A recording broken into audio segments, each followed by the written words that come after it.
Hello students, अभिषेक Vishwakarma lectures में आपका स्वागत है। आप लोगों को कक्षा 11 भौतिक विज्ञान सेकंड पढ़ाया जा रहा है। फर्स्ट तो कुछ पढ़ाया गया है, भौतिक विज्ञान सेकंड में लेसन 1 कंप्लीट हो चुका है। जो लोग लेसन 1 कंप्लीट नहीं अध्ययन कर पाए हैं वो लोग हमसे संपर्क करके प्राप्त कर सकते हैं, ठीक है। अब अगला हमारा लेसन है 2।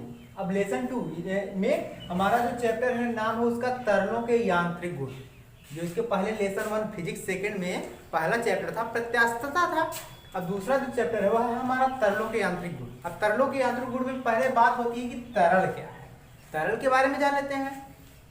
तो तरल वह पदार्थ होता है, वह पदार्थ है जिसमें बहने का गुण पाया जाए। कहेंगे सर कैसे? अब जैसे मान लीजिए कि आपके पास शहद है, पानी है। अगर शहद है, पानी है या दूध है, कुछ भी फर्श पे डाल देंगे तो क्या वह रुका रहेगा कि बहने का प्रयास करेगा, यानी अपने मार्ग से जाने का प्रयास करेगा किसी न किसी मार्ग से। तो जिस पदार्थ में बहने का गुण पाया जाता है वह आपका तरल कहलाता है, तरल पदार्थ कहलाता है, ठीक है। अब बात आती है तरल पदार्थ में जो हमारा, आप लोग तो इसकी परिभाषा देख लीजिएगा, तरल किसे कहते हैं। अब इसके बाद हमारा है टॉपिक दाब। अब दाब क्या होता है, ध्यान से समझिएगा। दाब बराबर फार्मूला होता है बल बटे क्षेत्रफल। क्यों? यही तो फार्मूला होता है, दाब बराबर बल बटे क्षेत्रफल। तो बताइए परिभाषा कैसी बनेगी इसकी। बटे का मतलब क्या होता है? अनुपात, या डायरेक्टली कहिए अगर क्षेत्रफल को एकांक कर दिया जाए, एकांक का मतलब होता है एक, तो एकांक क्षेत्रफल पर लगने वाले बल को ही दाब कहते हैं, ठीक है। तो क्या कहेंगे? किसी पृष्ठ के, बिना पृष्ठ या बिना पिंड के वस्तु के तो होगा नहीं, तो किसी वस्तु के या किसी पृष्ठ के क्षेत्रफल को एकांक यानी एकांक क्षेत्रफल पर लगने वाले बल, आंतरिक बल या बल को ही डायरेक्ट कहिए, बल को क्या कहते हैं? दाब कहते हैं, ठीक है ना। आंतरिक बल भी कह सकते हैं। दाब को किससे डिनोट करते हैं लिखेंगे उसी में, इसे कैपिटल P से प्रदर्शित करते हैं, ठीक है। इसका मात्रक क्या बनेगा लिख दीजिएगा। इसका मात्रक देखिए, बल का मात्रक क्या होता है? न्यूटन बटे में क्षेत्रफल का मात्रक क्या होता है? मीटर का स्क्वायर, यानी न्यूटन प्रति मीटर स्क्वायर ही दाब का मात्रक होता है। कहीं कहीं आता है कि पास्कल, पेपर में पूछा गया है यह टॉपिक कि दाब का मात्रक है, तो दाब का मात्रक पास्कल भी होता है और न्यूटन प्रति मीटर स्क्वायर भी होता है। तो हमको लगता है कि आप लोग दाब के बारे में अच्छे से अध्ययन कर चुके। परिभाषा आप लोग लिख लेंगे, किसी पृष्ठ के एकांक क्षेत्रफल पर लगने वाले बल को ही दाब कहते हैं, इसे कैपिटल P से प्रदर्शित करते हैं। इसका मात्रक न्यूटन प्रति मीटर स्क्वायर या पास्कल होता है, ठीक है।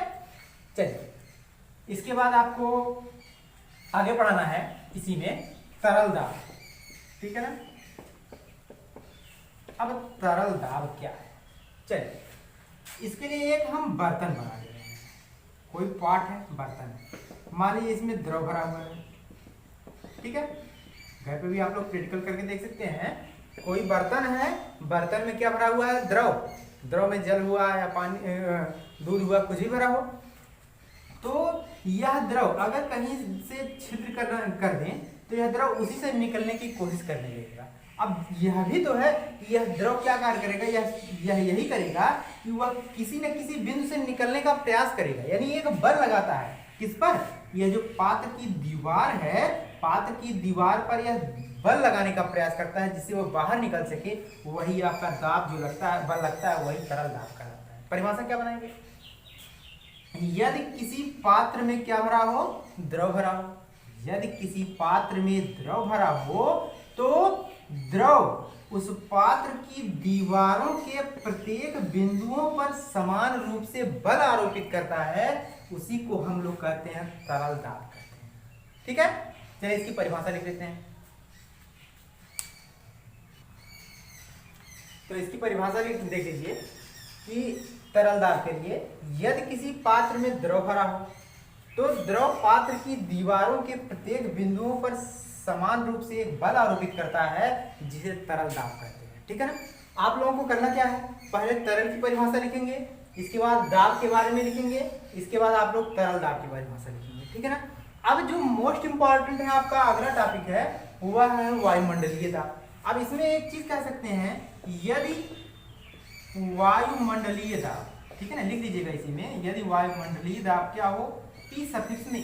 एक चीज, दाब को तो पी से डिनोट करते हैं, लेकिन जहां पर वायुमंडलीय दाब की बात आती है तो सफिक्स में कैपिटल ए लगा दीजिएगा। तो वायुमंडलीय दाब क्या हो, पी ऑफ ए हो, तो जो तरल दाब आएगा पी डैश बराबर P of A plus H rho G. अब कहेंगे कि सर पी डैश क्या है, तरल दाब के लिए है, पी ए क्या है, वायुमंडलीय दाब है, एच क्या है, ऊंचाई है, रो घनत्व है, जी क्या है, गुरुत्वीय त्वरण है। अब यह कहां से आया है, एच रो जी, पी बराबर एच रो जी होता है, कहां से आया है। अब आप लोग देख लीजिए कि वायुमंडलीय दाब की परिभाषा के लिए उसकी फॉर्मूला। ठीक है ना। चलिए देखिए हमारा नेक्स्ट टॉपिक है वायुमंडलीय दाब। ठीक है ना। अब वायुमंडलीय दाब है क्या, पहले परिभाषा इस पर मत जाइए, फिगर पे समझिए कि मान लीजिए कोई पात्र है, ठीक है, पात्र में आपका द्रव भरा हुआ है, ठीक है, मान लीजिए कोई पात्र है, पात्र में द्रव भरा हुआ है और इसकी सतह यहां तक दिखाई दे रही है। हमने क्या किया कि इसमें एक बेलनाकार भाग डाल देते हैं। तो बेलनाकार भाग जैसे ही डालेंगे तो क्या द्रव की सतह कुछ ऊपर उठेगी। कोई भी पात्र है उसमें द्रव भरा है, अब उसमें कुछ डालेंगे तो द्रव कुछ न कुछ ऊंचाई तक ऊपर जाएगा ही। तो मान लेते हैं कि इस प्रकार जैसे ही हमने बेलनाकार भाग डाला तो द्रव की सतह यह ऊंचाई ऊपर उठ जाती है। ठीक है, यानी कोई पात्र है, पात्र में एक बेलनाकार भाग है, जैसे ही कल्पना करते हैं तो पात्र में जो जल है उसकी ऊंचाई यह बढ़ जाती है। इस प्रकार इस द्रव द्वारा, यानी उभरा हुआ जो द्रव है पात्र में, द्रव द्वारा पात्र के पृष्ठीय क्षेत्रफल ए तथा घनत्व रो है। ठीक है, तो चलिए लिखेंगे क्या, इस प्रकार, वही हिंदी में लिखा भी गया है, इस प्रकार पात्र में रखे द्रव का आयतन, अब आयतन को v से डिनोट करते हैं। अब आयतन बराबर क्या फॉर्मूला होता है, लंबाई गुणे चौड़ाई गुणे ऊंचाई। ठीक है, अब लंबाई चौड़ाई को एक साथ कर लीजिए, यानी v बराबर लंबाई चौड़ाई क्षेत्रफल का मान होता है कि नहीं, हमने a लिख दिया क्योंकि पृष्ठीय क्षेत्रफल a है, लंबाई तो इसमें है नहीं, तो लंबाई चौड़ाई का क्षेत्रफल a और गुणे ऊंचाई का मान क्या है। ठीक है, अब इसको कंप्लीट करने के बाद फिर क्या कहेंगे, पात्र में रखे द्रव का आयतन, इसी प्रकार पात्र में रखे द्रव का द्रव्यमान निकाल लीजिए। अब द्रव्यमान का फॉर्मूला क्या होता है, द्रव्यमान बराबर होता है आयतन गुणे घनत्व। ठीक है, आयतन को v से, घनत्व को रो से, और आयतन का मान क्या आया है, v का मान a गुणे h, तो हमने यहाँ पर लिख दिया a गुणे h, और बगल में क्या है आपका रो, तो पहले से ही मौजूद। ठीक है, फिर क्या कहेंगे, फिर उसी में जोड़ दीजिए। इस प्रकार पात्र में रखे द्रव का भार या उस पर जो बल आरोपित हो रहा है, बल बराबर क्या होता है, F बराबर mg होता है। द्रव का भार भी mg होता है, m लिख दीजिए। वैसे m का मान आपके पास दिया गया है, यही तो आप लोग द्रव्यमान m का मान निकाले थे। m का मान क्या आया है, a गुणे h गुणे रो, और बगल में क्या आया आपके पास, g आया। ठीक है, लेकिन हमको ये सब तो ज्ञात करना नहीं है, हमको डायरेक्टली क्या ज्ञात करना है, वायुमंडलीय दाब ज्ञात करना है। तो वायुमंडलीय दाब, दाब का फॉर्मूला क्या होता है, बल बटे क्षेत्रफल, और वायुमंडलीय दाब को P सफिक्स में A से डिनोट करते हैं। बल का मान क्या आया है, यानी भार, यानी वही बल, उसका मान है A गुणे H गुणे रो गुणे G, और बटे में क्षेत्रफल को A से A कैंसिल होता है, तो सफिक्स P ऑफ सफिक्स में A, यानी वायुमंडलीय दाब का मान H रो G बचता है, H रो G हमने लिख दिया। ठीक है, जहां पी ऑफ ए क्या है, वायुमंडलीय दाब है, एच क्या है, द्रव की सतह से जो ऊपर जल उठा हुआ है, ऊंचाई है, द्रव की सतह का ऊंचाई है, यह क्या है, रो क्या है, घनत्व है, द्रव का घनत्व है, जी क्या है, गुरुत्वीय त्वरण, और जी का मान हमेशा कितना होता है, 9.8 मीटर प्रति सेकंड स्क्वायर। रो घनत्व है, द्रव का घनत्व हमेशा होता है 10⁻3। ठीक है, लेकिन यह जब पेपर में आएगा क्वेश्चन तो आप लोगों को दिया रहेगा, लेकिन जी का मान आप लोग कंप्लीटली याद करते रहेंगे। ठीक है, तो आप लोग इसको अच्छे से अध्ययन करेंगे, यह परिभाषा देख लीजिएगा क्या लिखा गया है, फिगर बनाएंगे, अपने हिसाब से अच्छे से बना लीजिएगा, और जो भी फार्मूला आया है वो वायुमंडलीय दाब के लिए आप लोग कंप्लीट करेंगे। इसके बाद हमारा नेक्स्ट आएगा, पढ़ाया जाएगा पास्कल का नियम और उस पर आधारित। ठीक है ना, आज के लिए।